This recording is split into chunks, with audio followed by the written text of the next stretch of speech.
Hi ළමයි විද්‍යාපීඨ gazette එකක් ඇවිල්ලා තියෙනවා. අපි බලමු මේ ගැසට් එක මොකක්ද කියලා. මේක තමයි කුලියාපිටිය තාක්ෂණික අධ්‍යාපන විද්‍යාපීඨයට 2026ට ළමයි ඇතුළත් කර ගැනීම.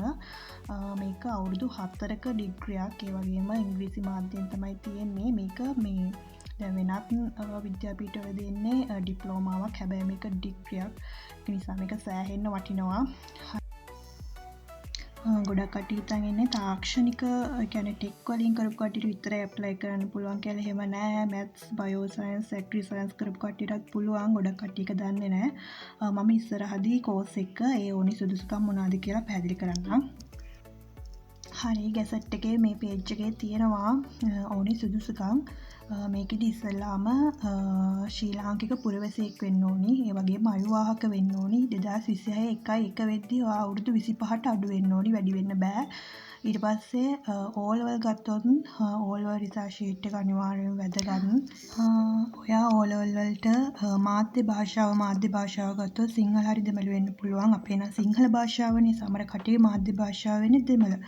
මාධ්‍ය භාෂාව ඇතුළුව සහ ගණන් ඇතුළුව විෂයන් 6ක් සමත් වෙන්න ඕනි. එතකොට සිංහල මාධ්‍ය භාෂාව ඇතුළුව ගණනුත් ඇතුළුව තව විෂයන් 4ක් සමත් වෙන්න ඕනි. 4යි අර 2යි එක විෂයන් 6ක් හරි. එතකොට මේ විෂයන් 6න් විෂයන් 3කට සම්මාන සාමාර්ථ තිබීම අනිවාර්යයි. සම්මාන සාමාර්ථ කියන්නේ C 3ක් තියෙන්න ඕනේ විෂයන් 6 ඇතුළත. ඊට පස්සේ ඔයා ඕලෙවල් දෙපාරක් කරා නම් පළවෙනි පාරම ඒ කියන්නේ දෙවෙනි පාර නැතුව පළවෙනි පාරම මාධ්‍ය භාෂාව ඇතුළු විෂයන් 5ක් සමත් වෙලා තියෙන්න ඕනි. ඒ පහෙනුත් 3කටත් C තිබීම අනිවාර්යයි. දෙවෙනි පාර ඔයා 9යි ගත්තත් අර පළවෙනි පාරම මාධ්‍ය භාෂාව ඇතුළුව විෂයන් 5ක් සමත් වෙලා තියෙන්න ඕනි කියලා.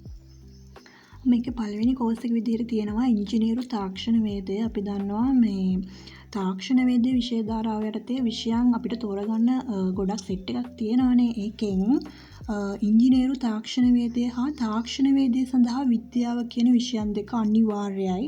ඊට අමතරව අර තාක්ෂණ වේදේ තෝරගන්න තියෙන විෂයන් සෙට් එකෙන් කැමති විෂයක් කරලා තියෙන්න ඕනි. මේ විෂයන් තුනම එකපාර සමත් වෙලා තියෙන්න ඕනි. ඊට අමතරව මේ ඉංජිනේරු තාක්ෂණ වේ සඳහා ඇප්ලයි කරන්න පුළුවන් ඒ ලෙවල් වලට මැත්ස් කරපු කට්ටියටත්. ඒ කියන්නේ භෞතික විද්‍යාව, රසායන විද්‍යාව හා සංයුක්ත ගණිතය කරපු මැත්ස් කරපු කට්ටියටත් මේකට ඇප්ලයි කරන්න පුළුවන්. ගොඩක් කට්ටිය ඒක දන්නේ නැහැ.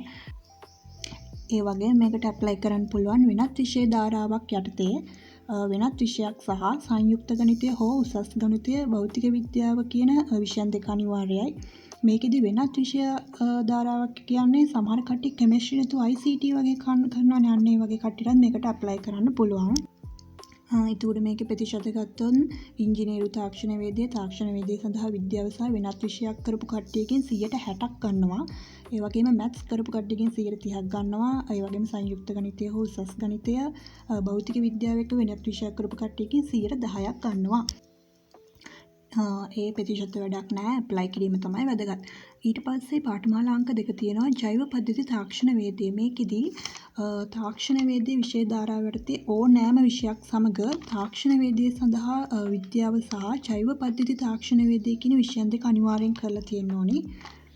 ඒ වගේම මේ විෂයන් එකපාර සමත් විය යුතුමයි. මේකෙන් 60ක් බඳවා ගන්නවා වැඩි ප්‍රතිශතයක්. ඊළඟට ඔන්න බයෝ සයන්ස් සහ ඇග්‍රි සයන්ස් කරපු කට්ටියටත් මේ ජෛව පද්ධති තාක්ෂණ වේදය සඳහා ඇප්ලයි කරන්න පුළුවන්. බයෝ සයන්ස් වල මොනවද තියෙන්නේ? ජීව විද්‍යාව, රසායන විද්‍යාව සහ භෞතික විද්‍යාව. ඇග්‍රි සයන්ස් වල තියෙන්නේ ඇග්‍රි, ජීව විද්‍යාව සහ රසායන විද්‍යාව. මේවා කරපු කට්ටියටත් ඇප්ලයි කරන්න පුළුවන්. ඒකෙන් 30ක ප්‍රතිශතයක් තමයි ගන්නෙ. ඔන්න ඊළඟටත් ඇප්ලයි කරන්න පුළුවන් වෙනත් විෂය ධාරාවක් යටතේ බයෝ, ඇග්‍රි, ෆිසික්ස්, කෙමිස්ට්‍රි වෙනත් විෂය කරපු කට්ටියටත් මේකට ඇප්ලයි කරන්න පුළුවන්. ඒකෙන් 10ක ප්‍රමාණයක් ගන්නවා. ඔන්න අපිට ඊළඟට තියෙන 3වෙනි පාඨමාලාව තොරතුරු හා sannivedana තාක්ෂණය. මේකට ඇප්ලයි කරන්න පුළුවන් වෙන්නේ 2024 වර්ෂයේදී ප්‍රධාන විෂය ලෙස තොරතුරු හා sannivedana තාක්ෂණය සමග වෙනත් ඕනෑම විෂයක් කරලා පාස් වෙච්ච කට්ටියට මේකට ඇප්ලයි කරන්න පුළුවන්. එතකොට මේකේ ප්‍රධාන විෂය වෙන්න ඕනි තොරතුරු හා sannivedana තාක්ෂණය. ඊට අමතරව වෙනත් විෂය ධාරාවක ඕනෑම විෂයක් කරන්න පුළුවන්. මොකද සමහර කට්ටිය ප්‍රාංශය වගේ accounting වගේ සබ්ජෙක්ට් එක තොරතුරු හා sannivedana තාක්ෂණ වේදේ විෂය කරන්න ඕනේ. මේ වගේ කට්ටියටත් මේකට ඇප්ලයි කරන්න පුළුවන් විෂයන් තුනම පාස් නම්. මේකදී තොරතුරු හා sannivedana තාක්ෂණයට A තියෙන කට්ටියට ප්‍රමුඛතාවය හිමි වෙනවා. ඊට පස්සේ B, C තියෙන කට්ටියට ප්‍රමුඛතාවය හිමි වෙනවා. තමන්ගේ ඉසෙට් අගය පදනම් කරගෙන තමයි සම්මුඛ පරීක්ෂණ වලට කැඳවන්නේ.